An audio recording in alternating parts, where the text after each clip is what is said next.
Collector ପାଖକୁ ଯାଇପାରିବ, panchayat secretary ପାଖକୁ ଯାଇପାରିବ, ପଞ୍ଚାୟତ ମିନିଷ୍ଟର ପାଖକୁ ଯାଇପାରିବ, ଚିଫ ମିନିଷ୍ଟର ପାଖକୁ ଯାଇପାରିବ। କୋଉ ଦଳର ସଭାପତି ପାଖକୁ ଯାଇପାରିବ ନାହିଁ, କୌଣସି ଜାଗାରେ ଦଳ ସଭାପତି ପାଖକୁ ଯାଇପାରିବ ନାହିଁ। ଏଠି ଦଳ ସଭାପତି କଣ ପାଇଁ ଫୋନ କଲେ ବିଡିଓକୁ?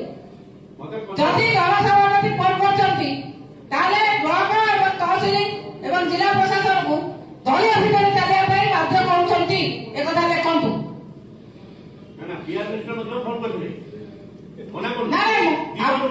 ଆପଣ କହିଛନ୍ତି ମନମୋହନ ସାମଲ ପାଖରେ ରାତି 11ଟା ଉପରେ ବସି ସେ ଫୋନ କରାଇଛନ୍ତି।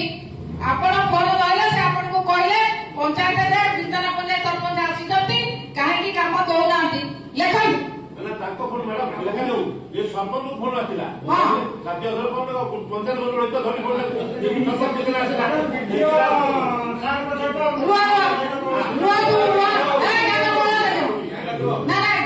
ବିଧାନ ସରପଞ୍ଚ ଫୋନରେ କିଏ କଥା ହେଲା? ଆପଣ ସାଙ୍ଗରେ କିଏ କଥା ହେଲା?